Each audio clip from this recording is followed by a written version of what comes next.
It almost took my daughter's life. We used the board, and a name appeared. Zozo. We thought it was a game. We were wrong. Those are the chilling words of Darren Evans, a man convinced he brought a malevolent entity into his home through a simple Ouija board. His daughter, just a child, nearly drowned in a bathtub under inexplicable circumstances. Then came a mysterious illness. For Evans, the culprit was clear. The demon's name, Zozo. And once it's said, it's hard to forget. Tonight we delve into the chilling narrative of Zozo, the entity that has haunted the edges of human perception for centuries, only to explode into infamy in the digital age. This video explores the historical whispers, the sudden surge in terrifying encounters, and the unsettling questions surrounding this purported Ouija demon. We'll trace its journey from obscure mentions to its modern-day notoriety, examining both the chilling accounts of those who claim to have met it and the skeptical explanations that seek to demystify its presence. Prepare to question the boundaries of reality, for the tale of Zozo is not just a ghost story. It's a profound exploration of belief, fear, and the unknown forces that might lurk just beyond our grasp.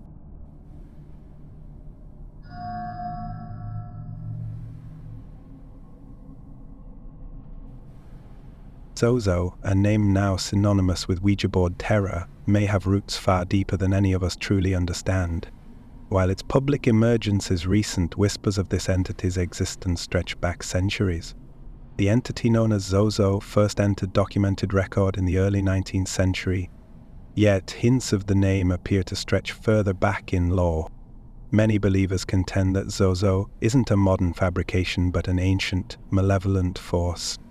Some have even suggested African or Mesopotamian roots for the name, though no contemporary record directly corroborates this. A resemblance to figures like the Mesopotamian wind demon Pazuzu, famously depicted in The Exorcist, is often noted, but the connection is purely superficial. Zuzu, Zozo, a coincidence? A curious mention surfaces from medieval Europe. In the 15th century, the Italian friar St. Bernardino of Siena reportedly condemned demonic rites in his sermons. An 1876 Catholic Review quoted Bernardino describing a blasphemous ceremony he called the Mass of Zozo, likening it to a black mass performed for all demons. The exact meaning of Zozo in this context remains elusive. It could have been a placeholder for the devil or a term of derision. Yet, to some researchers, it hints at a deeper, older foothold for the name within demonological circles. These historical anecdotes are intriguing, yet scarce. Zozo, as a distinct demonic entity, doesn't firmly emerge in antiquity. Nevertheless, these fleeting references undeniably paved the way for Zozo's first notorious appearance in the 1800s. But what if the 1816 case wasn't the beginning? What if whispers of Zozo reach even further into history, looping back through time, much like a planchette returning to Z and O?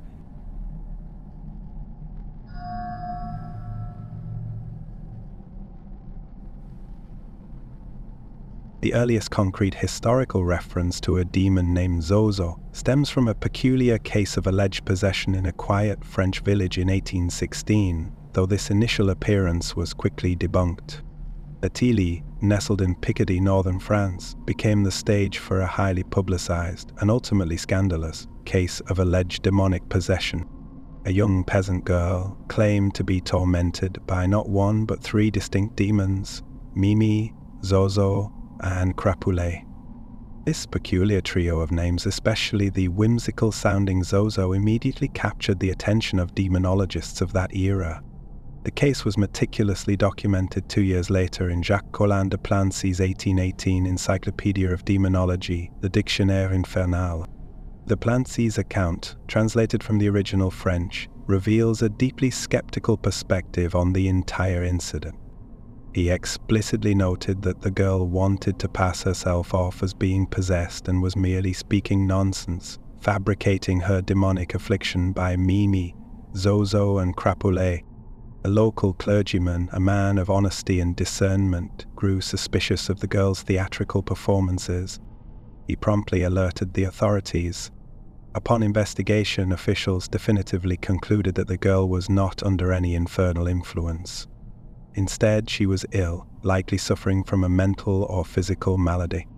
She was subsequently admitted to a hospital, and all discussions of genuine demonic possession swiftly subsided. Duplancy reported that this very same girl had been publicly beaten a few years prior for feigning possession, a strong indication that the 1816 episode was nothing more than a calculated fraud. Ultimately, Duplancy concluded the Zozo affair with a pointed remark: "Nonetheless, there are real cases of possession." In his view, this particular claim was undeniably a hoax, but genuine demonic phenomena did exist elsewhere. Despite its debunking, the Taylor case marked Zozo's official debut in the annals of the occult. Its inclusion in a respected demonological catalogue meant the name Zozo entered the lexicon of demonic appellations, albeit as a minor and incredibly obscure one. Crucially, this first historical encounter with Zozo was a non-event, a non-appearance of a demon, since the girl had fabricated the entire ordeal. For more than a century afterward, Zozo remained an exceedingly obscure footnote in occult literature, patiently awaiting its rediscovery.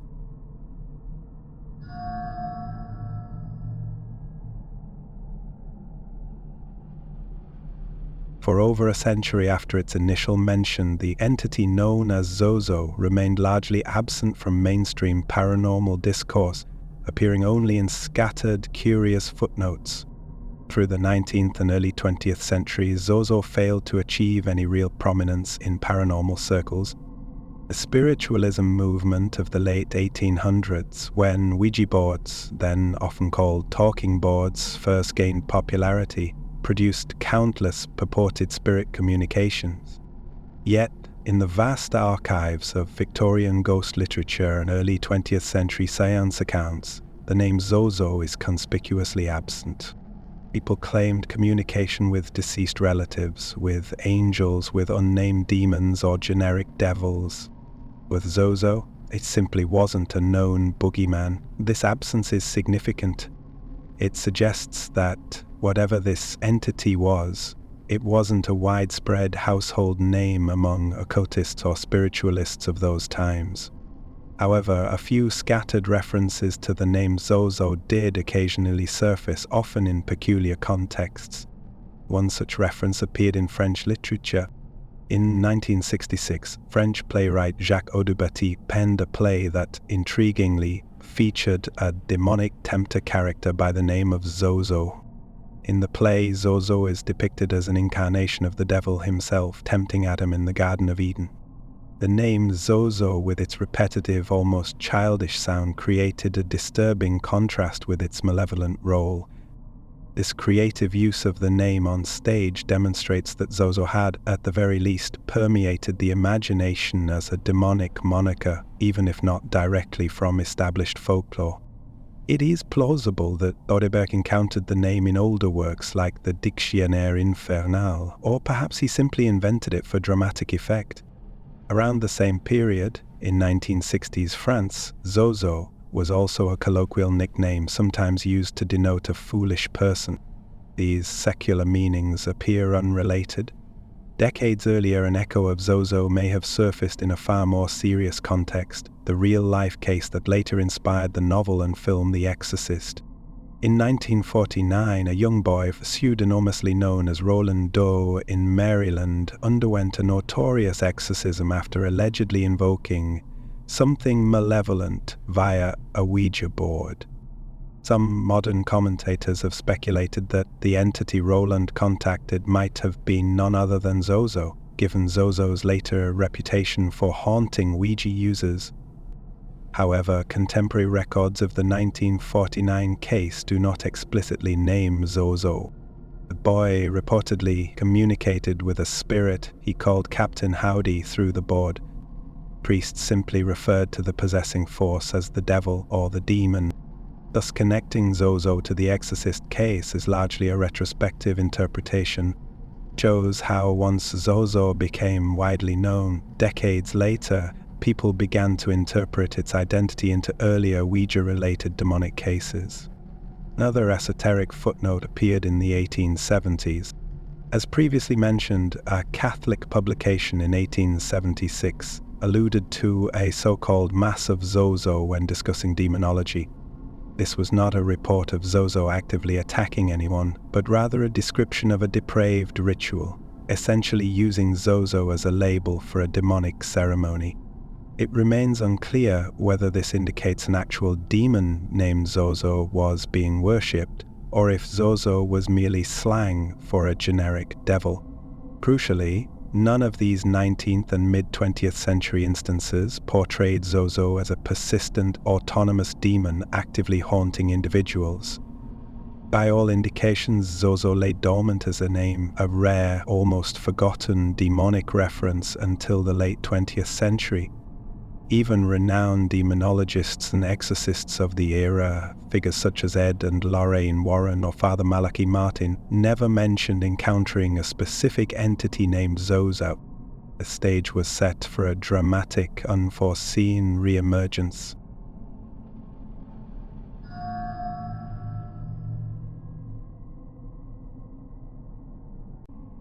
The 21st century witnessed the explosive transformation of Zozo from an obscure occult footnote into a viral phenomenon, largely thanks to one man's terrifying online account. The Ouija board itself experienced cycles of popularity and fear throughout the 20th century.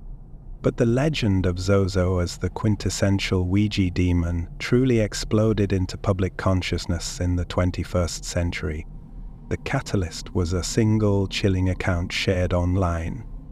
It swiftly went viral, opening the floodgates for thousands of copycat stories and drawing the entity into mainstream awareness. Before that pivotal moment, there were only whispers.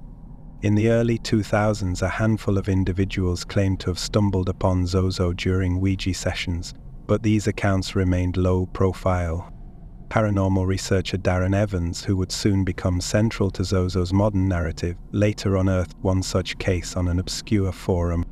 On a Nigerian message board in 2005, a user with the handle Machiavelli posted about a friend's unsettling Ouija board encounter with a demon called Zozo. This snippet confirmed that Zozo was not entirely unheard of among Ouija enthusiasts even a few years before its meteoric rise to fame. Intriguingly, Evans noted that in Hausa and Igbo, languages spoken in Nigeria, Zozo translates to come up, a chillingly fitting phrase for a summoned entity. Coincidence, or something more? That spark ignited in Oklahoma in the United States in the late 2000s. A man named Darren Evans, a self-described thrill-seeker with a penchant for Ouija boards, had been experiencing bizarre and genuinely frightening Ouija sessions for years. According to Evans, a particular spirit began manifesting repeatedly through the board, spelling the name Z-O-Z-O over and over again.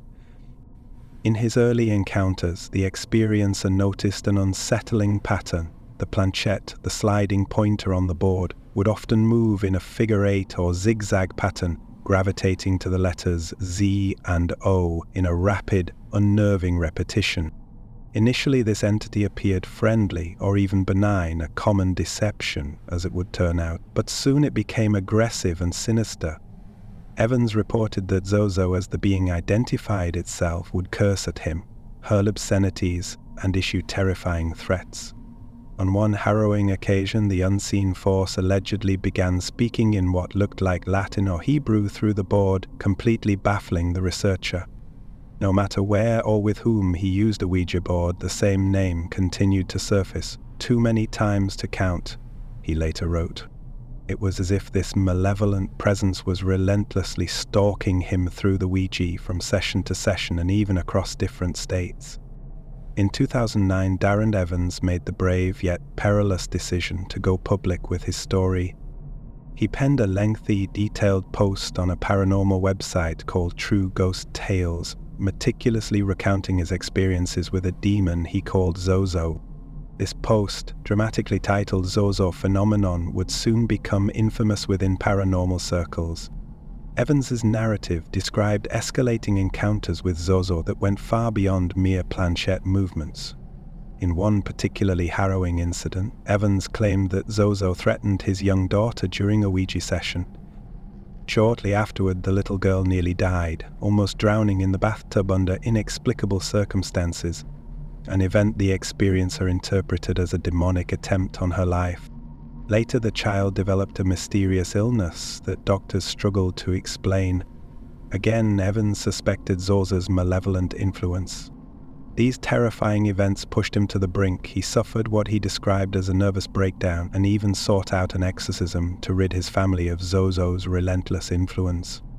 Only after intense spiritual intervention did the malevolence seem to subside. Understandably shaken, the researcher utilized his online platform both to warn others and to seek insight, half-jokingly dubbing himself a zoologist, indicating someone who studies this entity, and urgently urging caution to anyone dabbling with Ouija boards. Evans's 2009 online account struck a deep nerve with the public. On one hand, it read like a modern horror story, perfectly crafted for the nascent internet age, a demon with a catchy, eerie name, a vulnerable family, and dramatic confrontations ripped straight from a movie script. On the other hand, it possessed an air of authenticity. The researcher wrote with palpable fear and included many specific details, and crucially, he invited others to share if they had experienced anything similar. The response was immediate and overwhelming. Readers from around the world came forward in the comments and forums claiming that they too had encountered Zozo through Ouija boards. Some admitted they had been too frightened or embarrassed to share their stories before, but seeing Evans's post emboldened them. It was as if a hidden community of Zozo survivors suddenly found their collective voice. Many described the exact same chilling phenomena, the planchette racing in figure eights, wildly oscillating between Z and O on the board, and an entity that would initially feign being a friendly spirit before revealing a dark, mocking, and deeply malevolent personality. They reported being cursed at, terrified by knowledge the board could not possibly know, or experiencing a profound sense of an evil presence lingering long after the session concluded. The striking consistency across these independent accounts led some to believe that Zozo was a genuine preternatural threat that had simply been unknown or unnamed publicly until then. The question now wasn't if people had encountered Zozo, it was, why so many and why now? Sensing that he had inadvertently opened a true Pandora's box of paranormal reports, Darren Evans decided to dig deeper. He established a dedicated website and forum to collect Zozo encounters and meticulously document the rapidly growing phenomenon. This site became a vast repository of hundreds of personal anecdotes, effectively a crowdsourced chronicle of Zozo's alleged activity.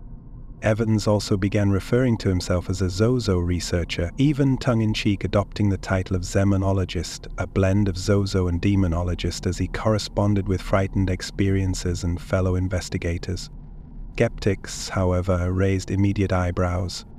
It did not escape their notice that no mention of a distinct Zozo demon could be readily found in written sources or media prior to the researcher's 2009 post.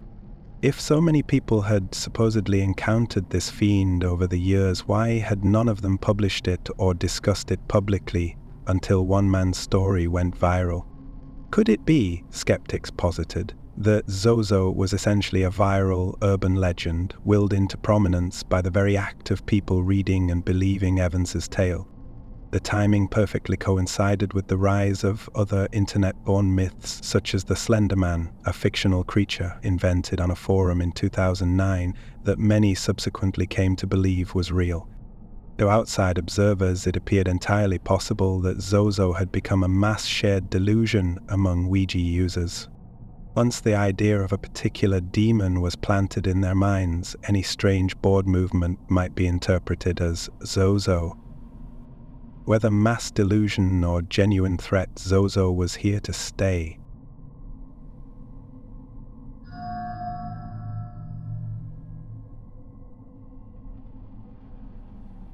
As the internet amplified Zozo's chilling tales, the entertainment industry quickly capitalized on the entity's newfound infamy, propelling it from niche forums to mainstream horror. After 2009, the Zozo phenomenon rapidly snowballed from obscure forum discussions into a bona fide pop culture subject. As more eyewitness accounts flooded online platforms, the entertainment industry began to take serious notice of this scary new demon that was capturing people's imaginations. The legend possessed all the essential ingredients of a compelling horror narrative, and independent filmmakers were among the very first to capitalize on its chilling potential. In 2012, a small production company called One World Studios released a horror video directly inspired by the burgeoning Zozo stories. Titled I Am Zozo, the film follows a group of young friends who, while using a Ouija board on Halloween night, inadvertently summon the malevolent Zozo and subsequently suffer terrifying consequences. Notably, Darren Evans himself made a brief cameo in the movie, a deliberate move to lend a measure of real-life credibility. He fittingly portrayed a Ouija practitioner. I Am Zozo was an independent film with a limited release, but it significantly elevated Zozo's public profile. A clever viral marketing campaign accompanied the movie. One promotional YouTube video, ominously titled Scariest Ouija Board Demon Zozo Possessed Girl, depicted a young woman ostensibly overtaken by Zozo during a seance. The clip was presented in a raw, found footage style that led countless viewers to initially believe it was authentic. It quickly went viral, amassing over 5 million views, and sparked heated debates in the comments section over whether the footage represented real possession or was merely a hoax. Only in the video description was it made clear that this was promotional material for the film. The immense buzz generated by that viral video introduced countless individuals to the name Zozo for the very first time. In effect, Zozo had successfully leapt from niche paranormal forums to mainstream horror audiences. Around the same period, paranormal reality television shows also eagerly embraced the burgeoning Zozo lore. In 2014, the popular Travel Channel series Ghost Adventures aired a highly anticipated episode titled Zozo Demon. In the episode, host Zach Bagans and his team of investigators journeyed to a home in Oklahoma City where Darren Evans had once lived, a house the researcher adamantly claimed was haunted or infested by Zozo. The show dramatically reenacted Evans's story. He recounted on camera how he had inadvertently invited Zozo into his life through Ouija sessions and how the entity subsequently terrorized his family. Bagans' team conducted a nighttime investigation of the house, utilizing both a Ouija board and an array of high-tech ghost hunting gadgets to provoke and detect Zozo's presence. During the program, the experiencer added new, terrifying details to the existing mythos. For instance, he mentioned that at one point his daughter, the same one who nearly drowned, had been temporarily blinded by Zozo during an attack, a frightening claim that had not appeared in his original 2009 account. The Ghost Adventures crew themselves reported strange occurrences during filming, such as unexplained shadows and equipment malfunctions, which they suggestively attributed to the entity's influence. The episode painted Zozo as a truly dangerous, ancient demonic force that had invaded a family home, and it concluded with the usual ominous warning about the perils of Ouija boards. For many viewers, this was their first exposure to the Zozo story, delivered via a popular TV show with a sensational reality TV tone. The wide reach of Ghost Adventures meant that Zozo's legend entered countless living rooms that year, further cementing its rapidly growing notoriety. Interestingly, Evans later noted that after the episode aired, hundreds of people contacted him claiming they experienced bizarre phenomena just from watching it, a suggestion that the mere mention of Zozo could allegedly trigger activity, although such claims remain anecdotal. In 2016, Zozo returned to television, this time on the Sci-Fi Channel's docudrama series Paranormal Witness. Season 5 of the show featured an episode simply titled Zozo, dramatizing an encounter that a family unrelated to Evans purportedly had with the demon. In this episode, a war veteran named Gary, starting a new life with his brothers in Lawton, Oklahoma, is menaced by a malignant presence after they discover a Ouija board in their new home. The board sessions unleash a demon identifying itself as Zozo, which then wreaks havoc on the household, a narrative remarkably paralleling the template the researcher had established years prior. Paranormal Witness presented the story with professional actors, cinematic reenactments, and first-person interviews, skillfully blurring the line between documentary and horror. It portrayed Zozo as a tangible evil that scratched walls, issued chilling threats, and even physically assaulted the family, until they desperately sought help to banish it. Like the Ghost Adventures feature, this video introduced Zozo to audiences who might never read internet forums but who eagerly consume paranormal TV. The episode's airing prompted a flurry of social media discussion about the Zozo demon, further embedding the character in modern ghost lore. Meanwhile, Darren Evans remained incredibly active. In 2016, he collaborated with well-known paranormal author Rosemary Ellen Guiley to co-write a comprehensive book on the subject, The Zozo Phenomenon. This book delved into dozens of alleged Zozo cases, explored various theories about the entity's origin, and offered advice for those who might encounter it. It also provided Evans with a platform to elaborate upon and refine his own experiences with Zozo. In the book, the researcher revealed a startling new backstory to his encounters. He claimed that his very first brush with Zozo had actually occurred in 1982, long before the internet era. As a teenager, he said, he discovered an old Ouija board in the basement of his then-girlfriend's house. Eerily, the name Zozo was carved or engraved directly onto the board, in a place where ordinarily the word Ouija or some decorative motif would be. According to Evans, using that peculiar board was precisely what summoned Zozo into his life initially, and the entity had stalked him on and off ever since, culminating in the intense, terrifying events of the 2000s. This was a dramatic revelation, essentially rewriting Evans's personal timeline with Zozo to begin decades earlier. However, skeptics were quick to point out inconsistencies. They noted that in the 7 years prior, during which the experiencer spoke and wrote extensively about Zozo, he had never once mentioned this enchanted board with Zozo inscribed. It seemed to be a new detail that made for a compelling story but lacked independent verification. More puzzlingly, an interview Evans gave to a New Jersey newspaper earlier in 2016 recounted a similar story, except in that version, he claimed the word Zozo was written on the front of the Ouija board, where the brand or trademark usually resides, rather than on the back. The change in location might appear trivial, but to skeptics it was a significant red flag, suggesting that the narrative was conveniently evolving over time. Evans's defenders might argue that memory can be imperfect or that perhaps two different boards were involved, but critics saw it as one more crack in his overall credibility.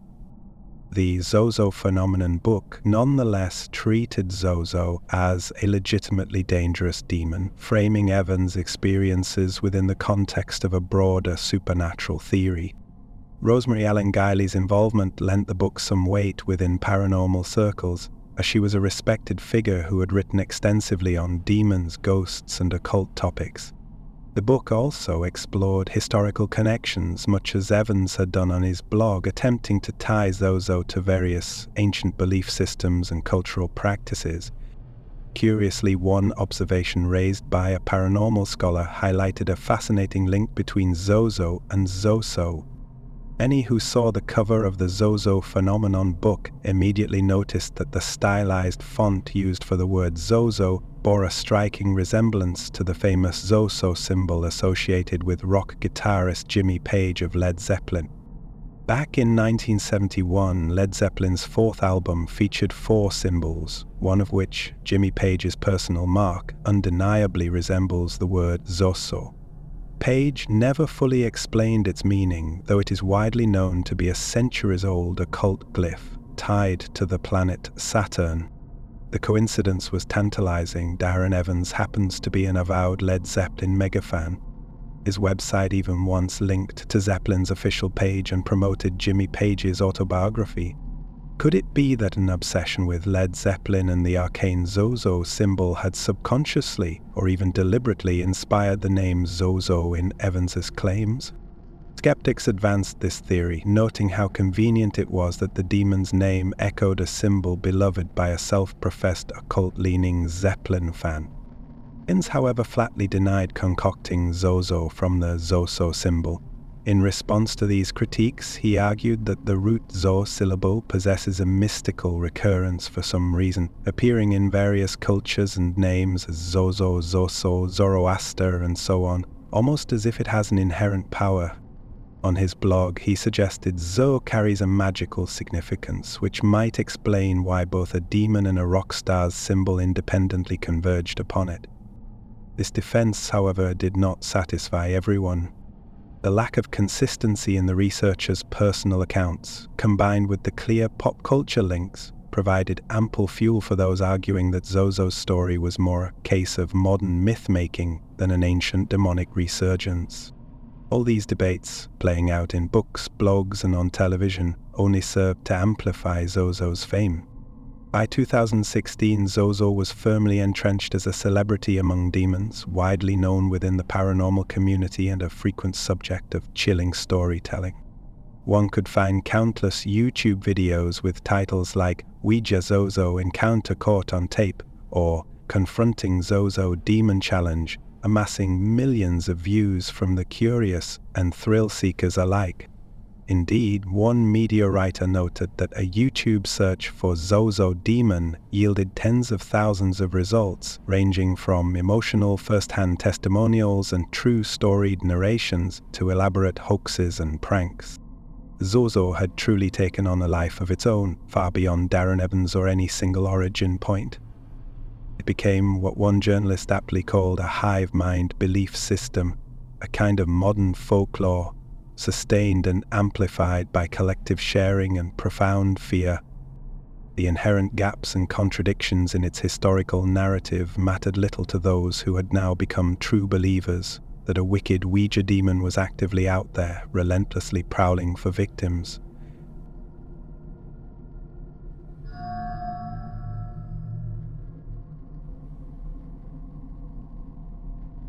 Today, Zozo is more than just a name whispered during a Ouija session. It has evolved into a powerful archetype of the trickster demon, firmly embedded in our collective consciousness. In the years since 2016, Zozo's presence in broader culture has only grown, solidifying its place as a contemporary legend. The entity has become the subject of countless podcast episodes, blogs, and even found its way into music. Paranormal podcasts endlessly recount chilling Zozo tales and fiercely debate its reality, while online forums like Reddit dedicate entire threads to personal Zozo encounter stories or desperate advice for what to do if Zozo shows up on your board. This chilling figure has transcended its humble forum origins to become a modern myth, the definitive cautionary tale told whenever Ouija boards are discussed. Just as earlier generations had the ominous example of the exorcist's possessed girl to deter them from Ouija experimentation, today Zozo serves as the ubiquitous warning. For instance, if a teenager on TikTok innocently shows off using a Ouija board, you might immediately see comments like, "Don't summon Zozo," or witness users recounting terrifying friend-of-a-friend anecdotes of how Zozo allegedly ruined someone's life. Several books beyond Evans's have now incorporated Zozo into their narratives. Fiction authors have penned gripping Ouija-themed horror novels where Zozo is the primary antagonist. In non-fiction works, Zozo frequently receives an entire chapter in books dedicated to demonology or haunted objects. The entity's lore has even permeated other media. At least one heavy metal band has written a song explicitly referencing Zozo, and it occasionally appears as an eerie Easter egg in horror video games or unsettling web series. In paranormal-themed conventions and popular ghost hunting events, Zozo is frequently a hot topic of discussion and speculation. It is now not uncommon to find Zozo-themed merchandise t-shirts or planchettes boldly emblazoned with Zozo being sold to enthusiastic paranormal aficionados. Ironically, what was once a name that people feared to even utter aloud, given the early flurry of Zozo reports suggesting that merely speaking its name could summon it, has now become a trending hashtag and a pervasive marketing hook. One fascinating aspect of Zozo's cultural integration is how it has been embraced as an archetype of the trickster demon. In many paranormal circles, the term Zozo is sometimes used generically to refer to any troublesome Ouija spirit, almost in the same way one might refer to any unknown evil as the devil. People who don't even fully know the detailed backstory use the name as a chilling synonym for a worst-case scenario on the Ouija board. This is strikingly reminiscent of the boogeyman concept, a name that simply means the scary thing that will get you if you're not careful. Indeed, one writer succinctly called Zozo the boogeyman of the Ouija board, a precise description of its terrifying role in current pop culture. Vibrant internet communities devoted to paranormal encounters have kept Zozo's legend incredibly dynamic and ever-evolving. On Reddit, for example, the r/paranormal subreddit periodically sees posts either anxiously asking, "Is Zozo real?" or claiming, "I think I met Zozo, what do I do?" These posts often elicit a powerful mix of responses. To believers, the pattern is undeniable. To skeptics, it's equally obvious confirmation bias at work. Elsewhere, YouTube vloggers sometimes film themselves deliberately attempting to contact Zozo on camera as a daring challenge or purely for views.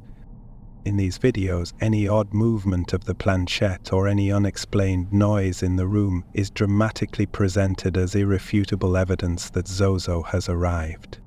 Such content further blurs the critical line between sincere belief and entertainment.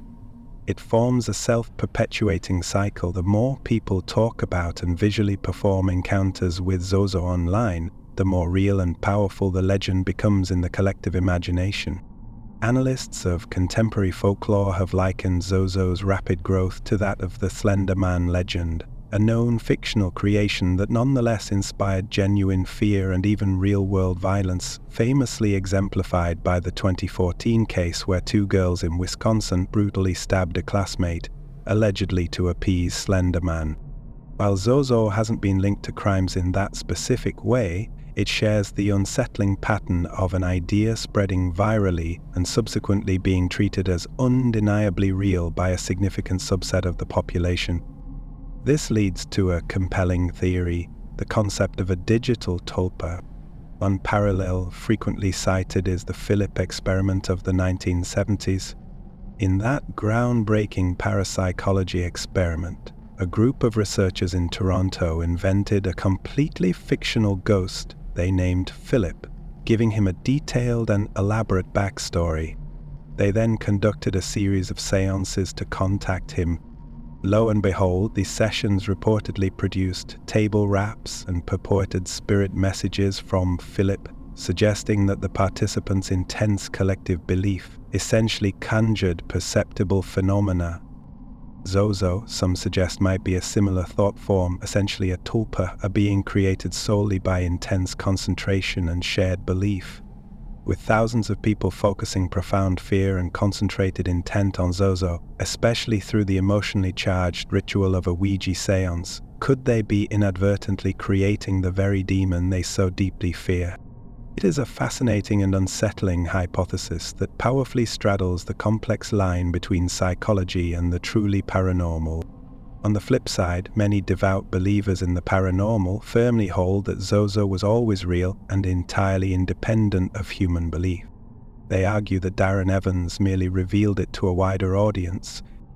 They point out that once Zozo was named, retroactively many individuals realized they had possibly encountered it in the past but simply hadn't put a specific name to the terrifying experience. Some veteran demonologists, such as John Zaffis, a well-known figure in the field, have claimed that the name Zozo has come up time and time again during their long career, long before the current widespread buzz. However, these claims are typically anecdotal and not documented in writing prior to the researchers' widely publicized testimonies. Nonetheless, it powerfully underscores that within the believer camp, Zozo is taken very seriously as a pre-existing demonic entity that found a new, insidious way to manifest via Ouija boards in our current era.